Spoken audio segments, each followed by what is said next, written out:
Bonjour tout le monde. Ce matin, on va parler de la culture d'apprentissage en entreprise. Et pour traiter ce sujet, on reçoit ce matin Halima. Bonjour Halima. Bonjour. Halima, je te laisse te présenter rapidement. Oui, bien sûr, avec plaisir. Bonjour à tous. Écoutez, je suis Halima Mebrac, je travaille au sein du groupe FED, un cabinet de recrutement indépendant français, où on recrute des consultants en recrutement et on forme sur le métier de consultant en recrutement en entreprise. Combien de salariés aujourd'hui? On est environ 350. On a 17 bureaux implantés au national, avec un bureau en Côte d'Ivoire, au Canada, en Espagne et au Portugal, et bientôt une ouverture sur la Suisse et l'Angleterre. Super. Bonjour Charlotte. Bonjour, salut tout le monde. Alors Charlotte, tu travailles chez Bidis. Je te laisse nous présenter rapidement qui est Bidis. Oui, tout à fait. Donc Charlotte, enchantée, je travaille chez Bidis, je suis marketing manager. Et Bidis, qu'est-ce que c'est pour ceux qui ne connaîtraient pas encore notre solution? C'est une plateforme de formation complète et innovante, orientée autour de 3 grands axes pour faciliter la formation auprès de votre entreprise. Donc tout d'abord, le premier axe, c'est le mobile learning, avec l'accessibilité à la formation pour tous vos collaborateurs à n'importe quel moment de la journée. Ensuite, on a la brique LMS, donc essentielle pour une plateforme de formation, avec ce qui est la gestion, l'administration de la formation et également l'analyse des retours sur investissement. Et enfin, le dernier axe le plus important pour notre plateforme aujourd'hui, c'est la puissance du social learning. Donc, c'est en fait décentraliser les connaissances au sein de votre entreprise et que chacun puisse partager en fait son savoir et valoriser l'apprentissage informel au sein de votre entreprise. Donc voilà, pour la présentation rapide de Bidis. Super. Alors, une petite question au public pour démarrer. Question très simple. Est-ce que la culture de l'apprentissage fait partie de votre culture d'entreprise aujourd'hui? Est-ce que c'est vraiment une dimension à part entière qui est mise en avant auprès des managers, auprès des collaborateurs? Je vous laisse répondre. Alors, soit oui, soit non, mais c'est un projet à venir.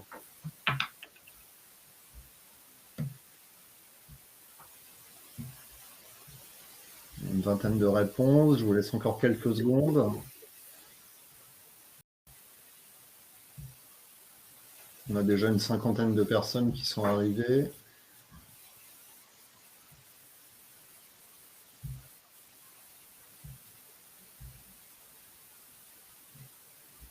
Ah, j'ai Cécile qui nous dit dans le chat « Oui, mais ». Alors oui, mais quoi, Cécile?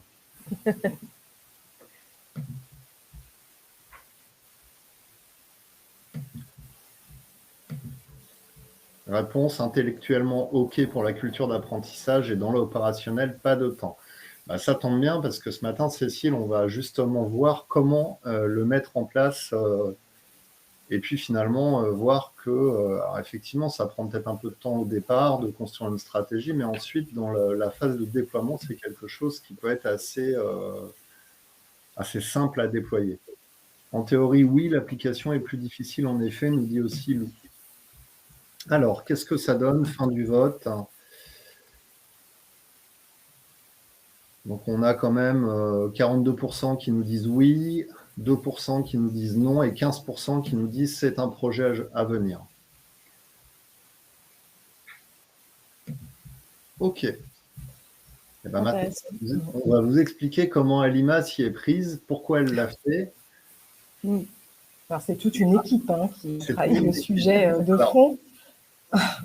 Avant de démarrer et de te laisser la parole, je vais te demander à Charlotte de nous définir ce qu'est une learning culture. Qu'est-ce que c'est? Comment tu définirais ce terme?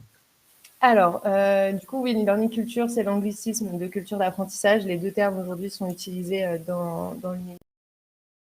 Alors, pour moi, la culture d'apprentissage, c'est vraiment en fait l'aptitude qu'ont vos collaborateurs à apprendre et continuer d'apprendre tout au long de leur vie professionnelle au sein de votre entreprise et même plus largement au sein de leur vie professionnelle tout court. Pour avoir une culture la culture d'apprentissage, en fait, c'est vraiment encourager les collaborateurs à apprendre, mais apprendre toutes sortes de choses. En fait, ce n'est pas uniquement la formation ne doit pas être uniquement réservée à le développer une compétence X ou Y pour un besoin T, un besoin très précis, à un instant précis. La formation, en fait, ça doit être tout au long de la vie professionnelle sur des compétences que le collaborateur souhaite développer. Donc, c'est vraiment une approche qui est orientée sur les besoins de l'apprenant et ce qu'il a envie. Et ça peut être très bien être sur des soft skills comme la communication, le management, la gestion de crise, etc.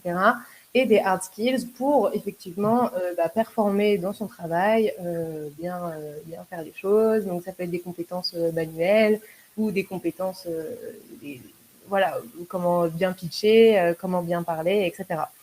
Donc, en fait, pourquoi est-ce que la culture d'apprentissage, aujourd'hui, c'est essentiel pour une entreprise? Déjà, tout d'abord, pour créer un sentiment d'appartenance au sein de vos collaborateurs, au sein de votre entreprise, qui se sentent bien dans votre entreprise, qui se sentent écoutés et qui se sentent valorisés aussi parce que ils ont les moyens, en fait, ils sont les propres acteurs de leur développement. Donc, développer le développement personnel et professionnel de vos employés. De surcroît, ça va évidemment assurer leur employabilité aussi pour l'avenir au sein de votre entreprise, donc pour monter les échelons petit à petit, ou également pour voilà, leur future carrière ailleurs, dans d'autres entreprises. Et cela va également en fait améliorer les performances de votre entreprise, puisque un collaborateur qui se forme est un collaborateur qui performe, et un collaborateur qui performe est une entreprise qui performe. Donc, tout est lié finalement à la formation.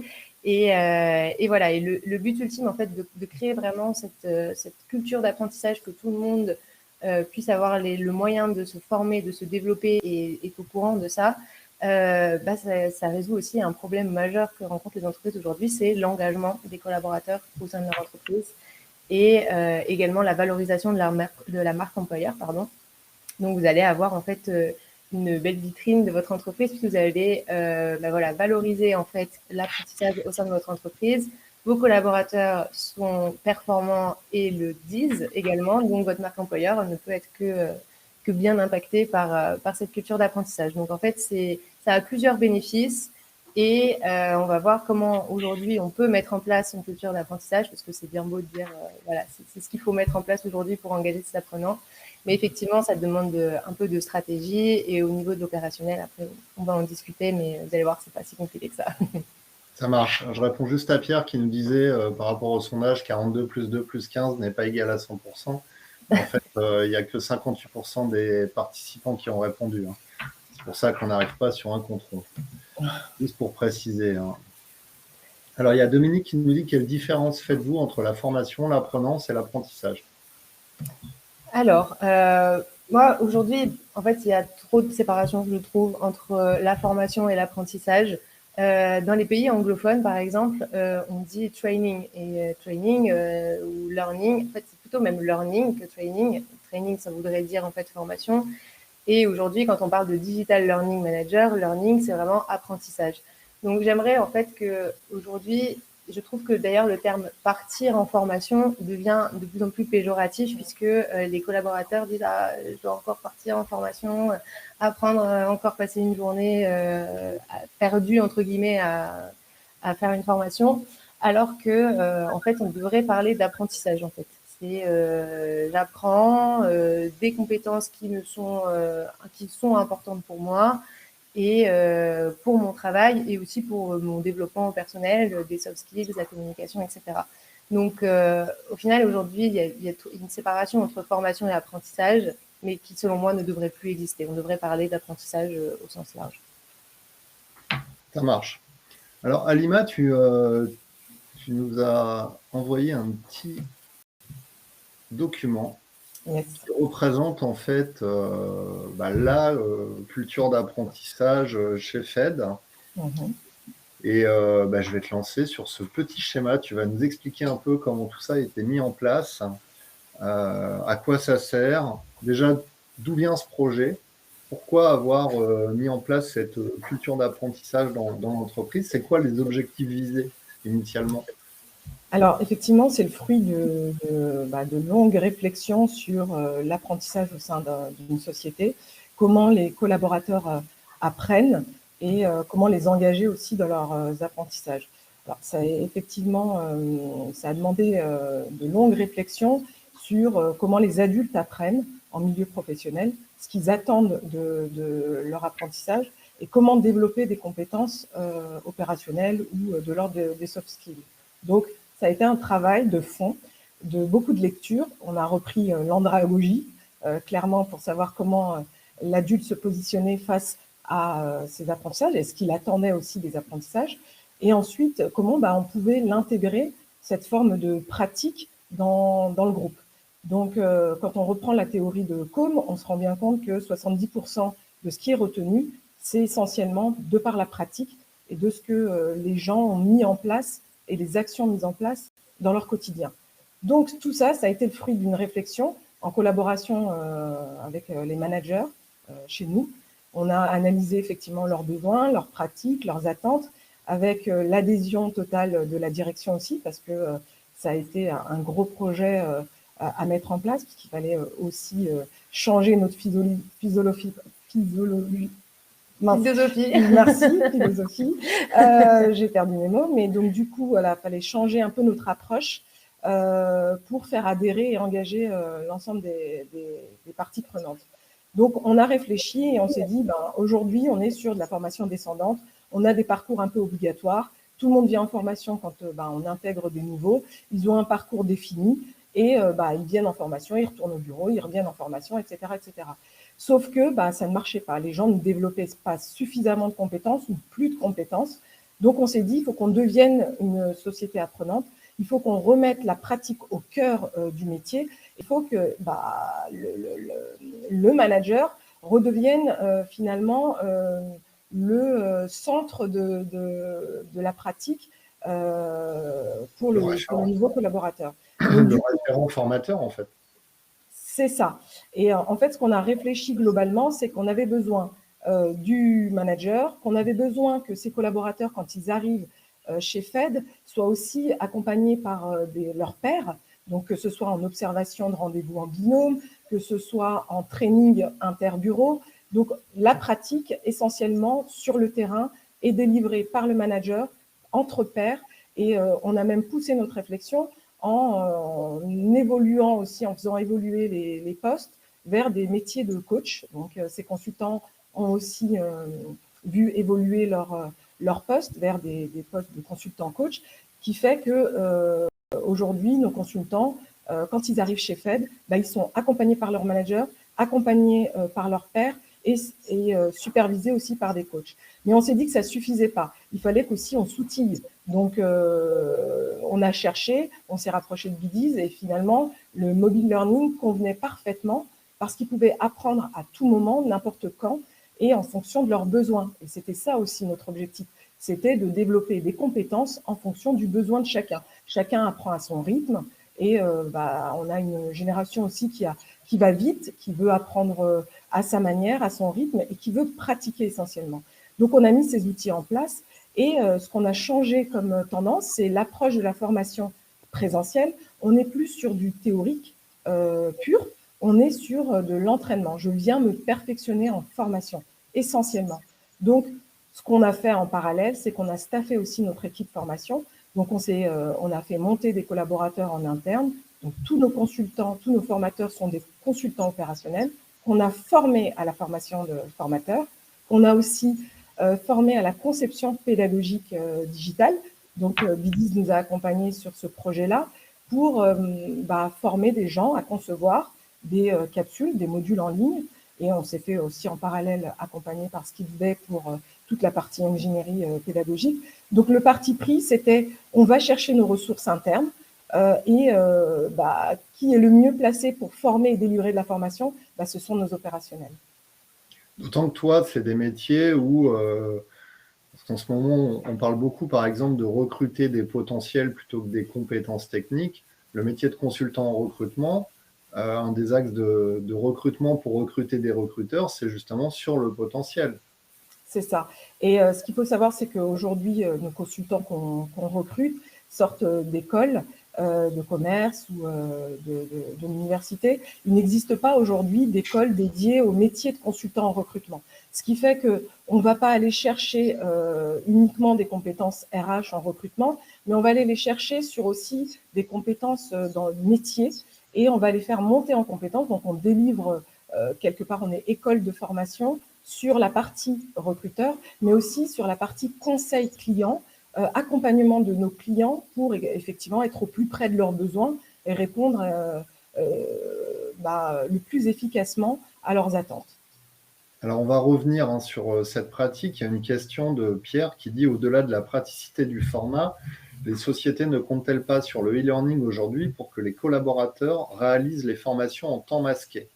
Charlotte? Alors, c'est compliqué. En fait, non, il faudrait que la formation fasse partie intégrante du temps de travail de l'apprenant. Voilà, on valorise l'aspect mobile learning pour l'accessibilité à la formation, que tous les collaborateurs, même ceux qui se trouvent les plus éloignés, enfin, qui sont les plus éloignés du siège finalement, qui n'ont pas vraiment accès à toutes les formations, puissent y avoir accès. Donc, c'est aussi à la discrétion de l'entreprise et du manager de bien éduquer sur est-ce que la formation est faite sur le temps de travail, à quel moment, est-ce que c'est en amont d'une formation présentielle, est-ce que c'est après, enfin, voilà, je pense que c'est bien à l'entreprise d'informer et d'éduquer ses collaborateurs à cette pratique-là. Mais effectivement, qu'on parle de formation quand même ici, ça doit être sur le temps de travail et pas être du temps masqué et de se dire… Pour moi, le temps masqué, ça ne veut pas dire forcément hors temps de travail. Le temps masqué, ça peut aussi s'interpréter par le collaborateur se forme quand il le souhaite, même sur son temps de travail. J'entends aussi dans temps masqué, c'est-à-dire que l'entreprise ne sait pas à quel moment le collaborateur va se former, va vouloir avoir accès au contenu. Et c'est, à mon sens, c'est tout l'intérêt. Oui, les entreprises déploient du e-learning pour que les collaborateurs puissent se former quand ils le souhaitent. J'imagine qu'un consultant junior, quand il arrive chez Fed, à un moment donné, il se retrouve confronté à une situation. Il ne va pas attendre une semaine, 3 semaines d'aller en formation présentielle pour qu'on réponde à ces questions. Il peut se connecter instantanément, voir si le sujet qui l'interroge se trouve dans la solution Bidise et tout de suite avoir sa réponse. Tout à fait. Et effectivement, quelque part, c'est du temps masqué parce que je ne m'attendais pas à ce que le collaborateur se connecte jeudi à 10h30 de son plein gré, en fait. Enfin, ça peut être aussi vu comme ça. Alima ? C'est exactement ça. Et en fait, l'idée, c'est de responsabiliser les gens. On le voit, nous, tous aujourd'hui, quand on a besoin d'une information, on va à la recherche de cette information, on va se nourrir intellectuellement aussi sur notre temps de travail, en dehors de notre temps de travail. Donc, nous, l'idée, effectivement, de mettre en place aussi le e-learning. Alors, nous, on le propose aussi sur PC comme sur mobile, donc voilà, partout et quand on le veut, on injecte, on les alimente, j'ai envie de dire, en mode un peu nuggets aussi sur plein de thématiques. On a une 50aine de contenus qui sont essentiellement construits par nos concepteurs pédagogiques consultants, donc nos mentors 2.0, qui font un travail exceptionnel parce qu'ils vont chercher aussi des sujets en interne qui répondent à un besoin. Et donc, du coup, l'accessibilité de ces capsules-là, elles sont disponibles à n'importe quel moment, mais pas sur un temps effectivement masqué. C'est la responsabilité de chacun d'avoir envie d'aller chercher une compétence à développer ou d'assouvir une curiosité sur une thématique de soft skills, sur la gestion du temps, la gestion de l'échec. Voilà. Alors, du coup, il y a cette question de Céline qui dit, pour toi, Alima, cette question, est-ce que cela veut dire que dans votre entreprise, il n'y a pas de théorie donnée partagée par des moments de formation, mais que cette théorie est exclusivement donnée en mobile learning? Non. Alors, on a effectivement, nous, notre objectif, c'est on a des outils, donc on a une Bible qui est très bien construite avec justement beaucoup de théories et puis tout ce qui est de l'ordre des valeurs de l'entreprise. Mais néanmoins, nos managers font effectivement ce travail un peu théorique Donc, c'est la première étape. On leur délivre les fondamentaux et les bases du métier sur le terrain. Donc, cet apport théorique, elle est déjà injectée sur le bureau par le manager et entre pairs et par les coachs qu'on a fait évoluer. Et ensuite, ce qu'on a décidé de faire, c'est effectivement de compléter par des apports théoriques gamifiés, hein, bien sûr, hein, les capsules sur Bidiz ne sont pas essentiellement du théorique descendant, non, on met beaucoup de gamification, on met aussi en place beaucoup de battles en interservice, de manière à ce qu'on soit dans l'ancrage de l'apport des notions théoriques.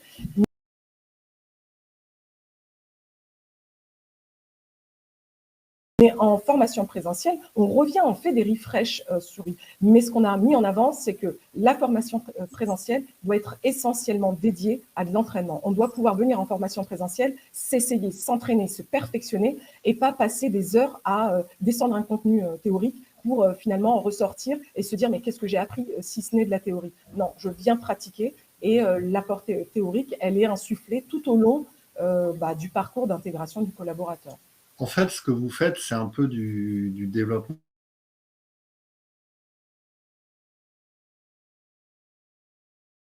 center, en fait, plus que de la formation. Que disait Charlotte, je pense qu'il faut arrêter avec la formation.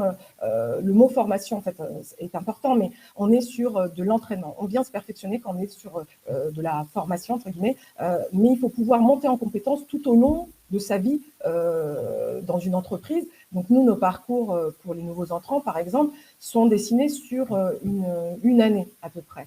Donc, ce qui veut dire qu'on n'apprend pas en 4 mois un métier, ce qui veut dire qu'on ne devient pas expert en 4 mois sur un métier. Non, on apprend tout au long de cette année-là et on monte en grade, on monte en step, mois en mois, en étant aidé par justement son manager, ses pairs et tous ces outils qu'on met à leur disposition. Alors, juste pour qu'on reparte un petit peu et qu'on comprenne le cheminement. Je suis consultant junior, j'arrive chez Fed. Ouais. C'est quoi mon parcours de formation? Alors, le pas à pas, c'est quoi sur les 3-4 premiers mois? Alors, ce qui se passe quand on arrive chez FED, comme je le disais, c'est qu'on est intégré sur son bureau. Et pourquoi on a pris ce parti-là? Parce qu'il fallait qu'on crée aussi une relation interéquipe. Et on ne voulait pas que le consultant aille directement, risque de ne pas apprendre à se connaître, etc. Donc, on est parti sur une approche où le consultant passe en moyenne 3 mois sur son bureau. Donc, sur ces 3 mois-là, qu'est-ce qui se passe? Il a une formation de nouveaux entrants, où effectivement, on l'accueille, on est sur un onboarding.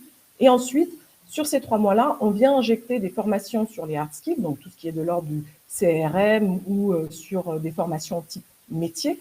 Donc, il vient quand même en formation présentielle, mais sur des thématiques bien particulières. Mais sur la partie commerciale et recrutement, il est formé essentiellement sur le bureau. Donc, via le coach, via le entre-pairs et le manager. Et au bout de ces 3-4 mois, il vient en formation présentielle pour se perfectionner. Il aura déjà assisté à beaucoup de rendez-vous. Il aura pratiqué ses premiers entretiens avec des candidats. Il aura été déjà au contact de nos clients. Et en fait, il aura découvert le métier. Et puis, on peut savoir aussi si ça lui plaît ou pas. Donc, lui aussi est gagnant. Il a le sentiment de découvrir son métier sur le terrain. Et ensuite, il commence son parcours de formation commerciale, donc avec la partie prise de rendez-vous téléphonique. Et ensuite, tous les 3-4 mois, ils reviennent en formation sur la partie commerciale. Mais ce qu'on leur dit toujours, c'est qu'il est jamais trop tard de venir en formation présentielle. Le risque, c'est de venir trop tôt. Parce que tout ce que vous allez venir faire en formation présentielle, c'est ce que vous aurez, c'est ce que vous viendrez chercher en perfectionnement pour vraiment monter un step au-dessus. Et nos mentors, qui sont des consultants opérationnels, viennent leur donner des tips, viennent les sortir de leur zone de confort. Et puis, l'échange entre pairs sur nos sessions sont très riches. Alors, sur la partie digitale, c'est quel type de capsule je vais trouver? Alors, une capsule, c'est un format court de formation, hein, pour ceux qui ne connaissent pas. On est sur du micro-learning, donc ça peut être un questionnaire, un jeu, une Tout à vidéo. fait. Tout à fait. Alors, on a de tout. On a varié nos médias, on a essayé d'aller au plus ludique possible parce qu'aujourd'hui, le numérique, enfin voilà, avec tous les réseaux sociaux, il faut être à la page. Donc, en fait, nos capsules, on a environ une 50aine de capsules sur étagère et elles touchent énormément de compétences, que ce soit des compétences techniques, que ce soit des compétences soft skills. Donc, on vient alimenter toute la volonté de chacun de découvrir des sujets. Et en fait, on a juste intégré des prérequis avant chaque formation présentielle pour s'assurer que les collaborateurs qui venaient en formation présentielle avaient effectivement compris les étapes d'un discours commercial, avaient compris les objections face à un client, pour que justement on ne soit pas sur de la formation descendante au moment de la formation présentielle. Donc on a énormément de sujets, que ce soit de la gestion, comme je disais, de l'échec, de la typologie de clients, du discours commercial, comme aujourd'hui on est en train de développer des capsules sur justement la learning culture pour qu'ils s'approprient et qu'ils se responsabilisent davantage. Alors, il y avait une question de Lou qui disait, OK, c'est applicable à ton modèle de consultant en recrutement. Comment on fait pour déployer ça auprès d'autres types d'opérationnels au niveau des fonctions de support? Est-ce qu'il y a des programmes de formation qui sont spécifiques à d'autres populations? Je pense que chez toi, tu as un service comptable, tu as un service achat, etc. Alors, c'est très intéressant cette question parce que du coup, ce qu'on a fait chez FED, c'est qu'on s'est dit, nos mentors 2.0, par exemple, sur les concepteurs pédagogiques sur Bidiz, ne sont pas que on a principalement des opérationnels, mais pas que. On a été aussi chercher des compétences et puis des gens qui avaient aussi des appétences sur le numérique pour les faire monter en compétences sur ce sujet-là. Et donc, du coup, on a, par exemple, une gestionnaire paye qui développe en collaboration des capsules avec les consultants en recrutement.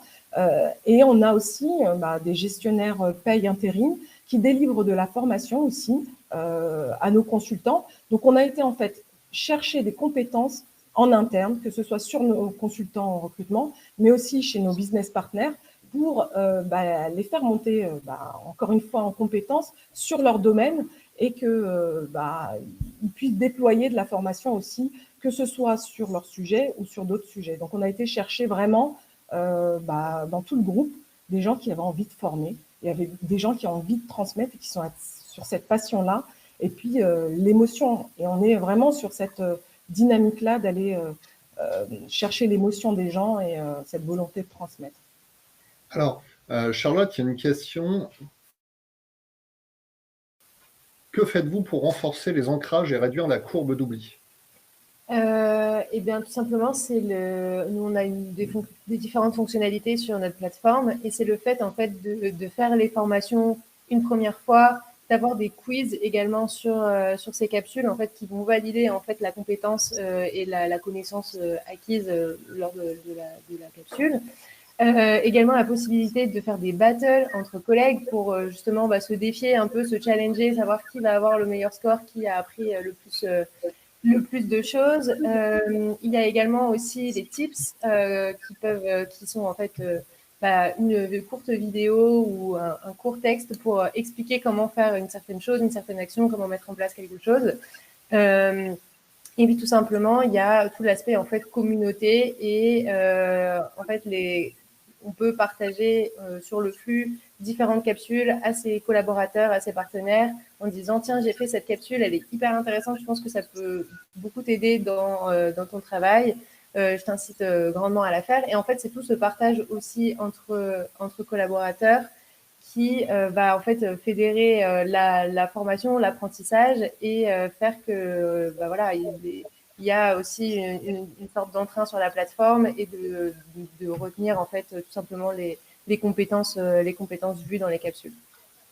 Ouais, c'est déjà, il y a une émulsion comme ça au niveau Ouais. des collaborateurs, puisque c'est les collaborateurs, une partie des collaborateurs qui créent du contenu. Donc, j'imagine que le contenu qu'ils ont créé, ils vont aussi le marketer et en parler d'eux-mêmes auprès de leurs collègues. Exactement, ouais. C'est un Et cercle puis, comme ça vertueux qui se crée dans l'entreprise. exactement, voilà. Déjà, il y a la première phase, c'est de faire le contenu, de faire la capsule et ensuite d'en parler, de partager, de créer des tips après sur cette capsule.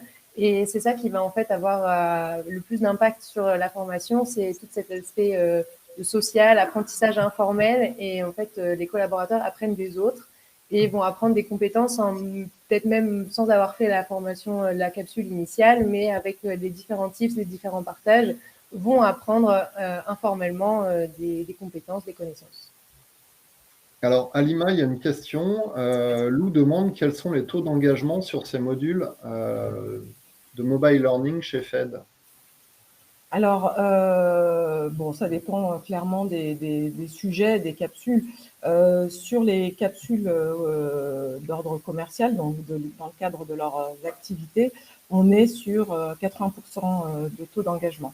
Donc, il y a une vraie valeur ajoutée justement sur le visionnage de ces capsules parce qu'on est sur effectivement de la délivrance de tips, de théories et puis de gamification aussi avec des challenges. Ce qui est intéressant aussi, c'est que du coup, on a ce taux d'engagement aussi parce qu'au démarrage avec Bidi, ce qu'on a décidé de faire en interne, c'est de challenger nos collaborateurs.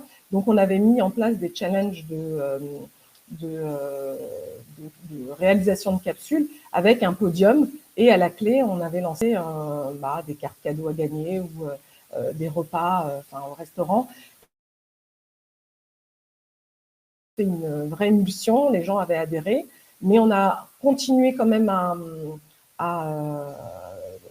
avoir ce taux d'engagement dans la durée, même en retirant un peu ces challenges, parce que l'objectif, c'était pas non plus de maintenir l'engagement via des challenges, mais en tout cas, on a insufflé cette dynamique-là autour du jeu sur les capsules. Alors, on en avait parlé il y a quelques temps avec le groupe ETAM qui a eu la même façon de faire, qui a mis en place aussi cette culture d'apprentissage et pareil, qui a lancé l'application avec des battles entre magasins. Et c'est vrai que c'est quelque chose qui a l'air de très bien fonctionner puisqu'on en a parlé chez Etam, on en parle chez toi, Alima, des acteurs complètement différents, des métiers complètement différents et les gens adhèrent à ce type de pratique. C'est hyper engageant. Oui, complètement. Alors, du coup, question de Lou qui demande si ces modules d'e-learning permettent d'évaluer, est-ce qu'ils permettent d'évaluer les niveaux de connaissance et de croissance de la performance? Oui, parce que sur les prérequis, par exemple, qu'on a mis sur le passage en formation présentielle pour s'assurer qu'effectivement, ils avaient un bon niveau. Donc, on a mis effectivement des prérequis à 80%. Donc, nous, derrière, effectivement, on a un travail d'analyse. Et donc, du coup, oui, on a cette analyse-là. Après, ce qu'on prône quand même, c'est l'accompagnement du manager. Donc, c'est lui qui, quand même, est en tête de cet accompagnement et de destiner la montée en compétences en fonction des activités et des tâches qu'il a à lui donner à faire au quotidien. Il y a Mickaël qui demande pourriez-vous nous revenir sur la battle et nous donner un exemple? Oui, alors par exemple, on avait une capsule, nous, qui était sur la partie intérim. Donc, on a 3 offres. Donc, nos consultants travaillent avec les clients sur 3 possibilités, donc sur du CDD, CDI et de l'intérim. Et en fait, on a créé des capsules autour de l'intérim avec toutes les informations liées à la théorie de l'intérim, tout ce qui était effectivement les calculs, mais aussi sur la partie discours. Donc, on a pris cette partie-là de technique pour les challenger et mettre en place effectivement des battles. Et après, on a étudié en fonction du pourcentage de réussite, du taux de complétion et puis du temps passé aussi sur ces capsules. On a fait une analyse et puis on a fait un podium à 3 et ça a fonctionné. Et puis, qui plus est derrière, on s'est rendu compte qu'en analysant, ces gens-là avaient fait justement avaient travaillé plus sur la partie intérim auprès de leurs clients. Ouais, donc il y a un impact mesurable et visible assez rapidement, hein. C'est ça. Alors j'avais une autre question. Oui, tout à l'heure, pour revenir, hein, tu parlais des modalités d'organisation en interne sur comment vous avez déployé, vous avez fait appel à des mentors en interne, etc. Mais au niveau de l'équipe, hein, sur la partie learning chez Fed, Mhm. vous êtes combien? Est-ce qu'il y a Alors, une équipe learning spécifique au niveau RH? c'est moi, entre autres. Non, en fait, on est 4 dans l'équipe. On maîtrise toute l'administration de la plateforme Bidiz. On a tout été formé à l'ingénierie pédagogique digitale. Donc moi, je suis issue de ce domaine-là dans mon cursus universitaire, mais on a tous des appétences et des compétences sur l'outil. Donc on est tous en mesure de créer des capsules, de faire des analyses sur l'outil. Mais aujourd'hui, on a eu aussi la volonté de développer une équipe dédiée à ça. Donc, je vous donne un exemple. Cette année, chaque année, d'ailleurs, dans le cadre de l'évolution de carrière des collaborateurs, ils ont la possibilité aussi de lever la main en fonction de leurs résultats et des indicateurs qu'on fixe, de lever la main et de dire bah, moi j'ai envie d'intégrer l'équipe de Mentor 2.0, c'est quelque chose qui m'intéresse, je me suis rapprochée de cette équipe et j'ai envie de développer ces compétences-là. Donc chaque année, on peut aussi recruter et on recrute des Mentors 2.0 pour venir staffer cette équipe-là dans de la conception pédagogique. Et encore une fois, ce n'est pas dédié uniquement aux consultants en recrutement. Non, on a la volonté aussi d'ouvrir ce périmètre-là sur des business partners pour les voir évoluer, grandir, fidéliser, etc. Donc, aujourd'hui, j'ai 6 mentors 2.0 dans l'équipe, donc 5 qui font de la conception pédagogique sur des modules opérationnels comme sur des soft skills. Et on a fait évoluer un des collaborateurs sur un poste de Community Manager Learning et qui va s'occuper de l'administration de la plateforme, mais sur toute la communication. Donc là, on a dessiné sa roadmap de communication. Donc, on a présenté ça à Bidiz pour voir si on était en cohérence. Et en fait, ça fonctionne, c'est quelque chose qui fonctionne. Donc, il fait la promotion des capsules. Donc, ce qui marche aussi énormément, c'est de communiquer sur les intranets. Donc, nous, on a Workplace, ça fonctionne. Et les acteurs de la learning chez Fed, ce sont des salariés internes. Donc, qui est le mieux placé pour promouvoir ces modules, bah, ce sont les collaborateurs internes. Donc, voit aussi son poste évoluer vers une autre dimension de promotion de la formation et de communication. Alors du coup, si tu développes ce type de fonction, ça veut dire que tu vas aussi développer plus spécifiquement des communautés d'apprenants? C'est ça. En fait, nos collaborateurs, nous 350 collaborateurs aujourd'hui, on a de nombreuses marques métiers et l'objectif, c'est de créer des parcours, créer des communautés par métier. Donc, on a la supply chain, on a l'ingé, on a les finances, etc. Et en fait, on a la volonté de créer des communautés pour leur permettre de se partager entre eux des tips, donc qu'ils soient à l'étranger ou en France, au national. L'objectif, c'est de partager entre pairs. Et c'est comme ça qu'on grandit, c'est comme ça qu'on développe de nouvelles compétences.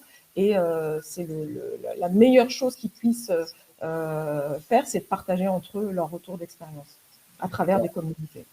Avant de te poser la question, Charlotte, sur comment on gère les communautés, parce que ça sous-entend que les collaborateurs potentiellement pourraient créer eux-mêmes leur format, se les partager, etc. J'ai d'abord une question, j'ai des réactions de Tony et Pascal là, sur justement le fait qu'un collaborateur va rejoindre l'équipe Learning ou va intégrer le parcours de mentor 2.0. Est-ce que c'est contractuel? Est-ce que ça veut dire qu'on lui détache un nombre d'heures dans le mois? Est-ce qu'il a une prime pour ça? C'est quoi les modalités? Tout à fait. En fait, c'est une vraie stratégie. L'approche de la learning culture, c'est aussi la volonté de permettre à des opérationnels d'aller sur un terrain qui n'est pas le leur, mais pour qui ils ont des appétences de transfert de compétences et qui ont cette volonté-là. Donc, nous, on est très sensibles aux émotions de chacun aussi. Donc, notre objectif, c'était structuré. Donc, on a réfléchi, on a eu effectivement l'adhésion de la direction. Sans ça, ça ne peut pas fonctionner. Donc, on a réfléchi à ça et on s'est dit, mais pour fidéliser nos collaborateurs aussi, qu'est-ce qu'on peut faire? Il faut les faire évoluer, mais c'est sur quoi? Sur peut-être leur métier, mais sur un autre aspect de leur métier, ce qui est la formation. Donc, on a effectivement organisé leur temps. Donc, effectivement, c'est contractualisé dans le sens où on a fait signer une charte allouée au temps de formation, avec effectivement un temps d'heures dédiées à la conception ou à l'animation présentielle aussi, parce que on a quand même une trentaine de formateurs aussi occasionnels, donc 15 mentors plus 20 formateurs occasionnels, ce qui fait que tous ces gens-là, effectivement, ont signé une charte avec un temps alloué et une contribution financière dédiée à de la conception ou de l'animation présentielle. Et en contrepartie, on s'est aussi engagé à les former dans ce domaine-là. On ne les a pas lancés sur le sujet, mais on les a formés, accompagnés, on continue de les faire évoluer dans ce domaine-là.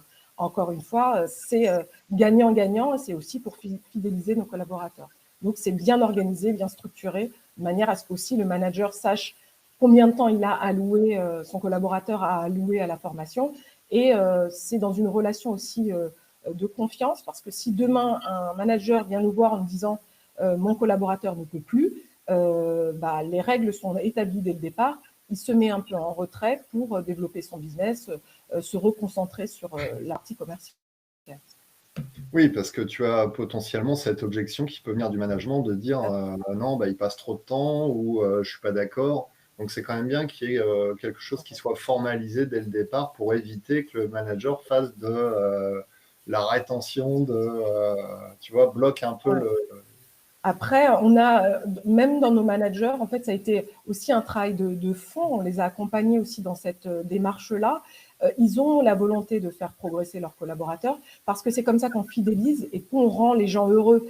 Et d'avoir un collaborateur qui vient travailler sans la patate, en fait, il n'y a aucun intérêt. Il n'y a pas de gagnant-gagnant. Donc, l'idée, c'est aussi de permettre au manager d'ouvrir ses chakras en disant oui, il a la possibilité d'aller sur un autre domaine et en même temps, je vois les bénéfices derrière parce qu'il se démène en fait.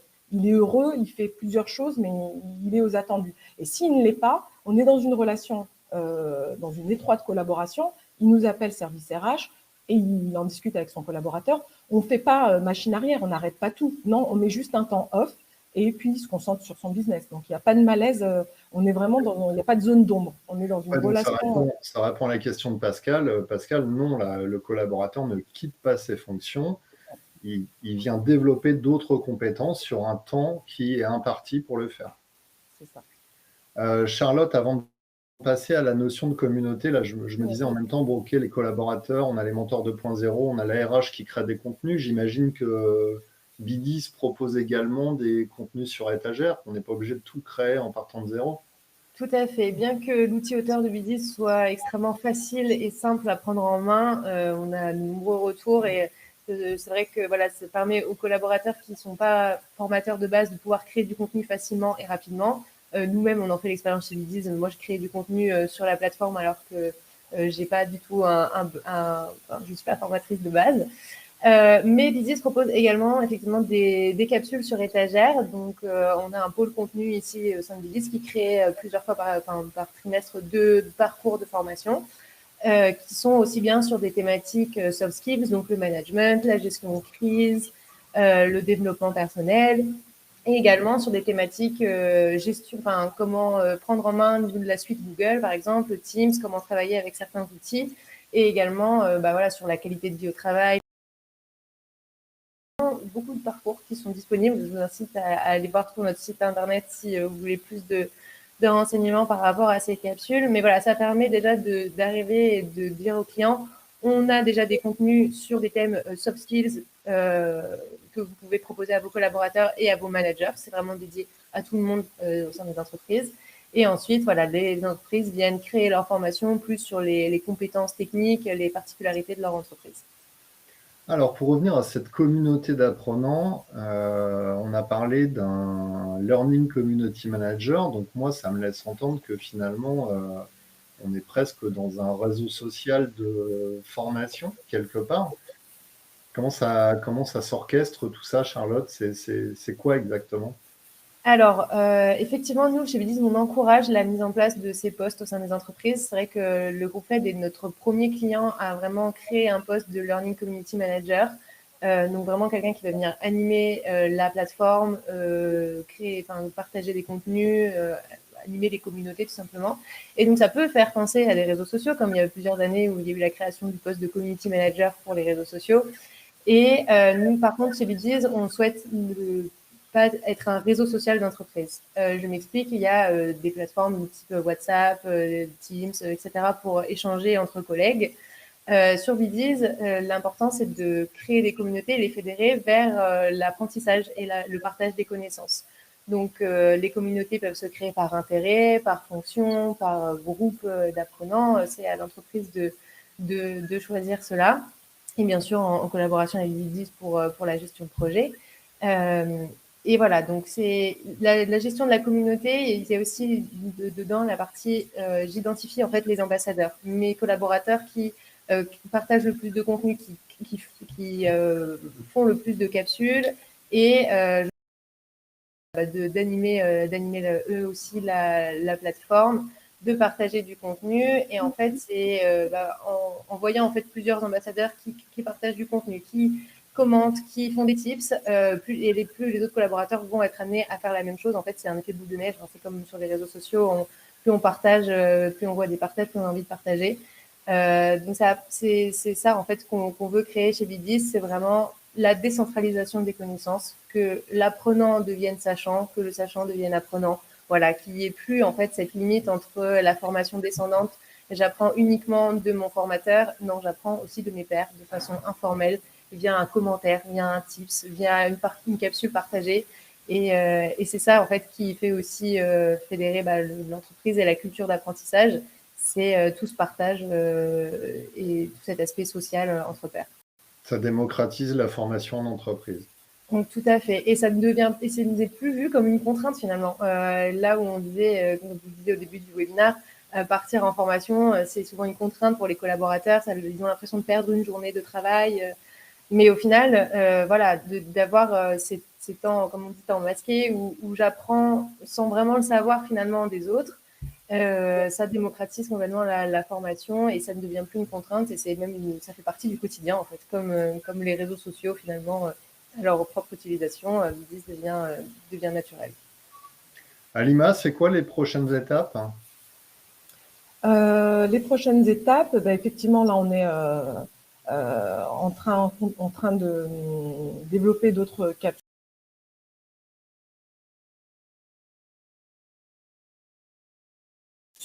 sur des capsules plus métiers. Mais les prochaines étapes, c'est de faire compétence effectivement ce community manager sur l'animation des groupes par métier et d'aller chercher, pourquoi pas, des ambassadeurs aussi chez nous. Nos mentors 2.0, nos formateurs et nos mentors tout court sont nos ambassadeurs. C'est la vitrine de la formation, donc ils font un travail exceptionnel déjà. Mais c'est d'aller, pourquoi pas, chercher des gens qui, eux, ne sont pas dans ce groupe learning pour échanger des tips, des bonnes pratiques qui sont bons sur leur domaine et pourquoi pas faire des retours d'expérience. Donc, voilà où on en est. Après, j'ai envie de dire d'une manière générale, on est en perpétuelle évolution, voilà, ça ne s'arrête jamais. Donc, nous, on est presque au démarrage de tout ça. On va voir comment ça prend, ce qu'on doit rectifier. Mais en tout cas, on est dans cette démarche-là de vouloir innover au quotidien. Charlotte. Merci à tous.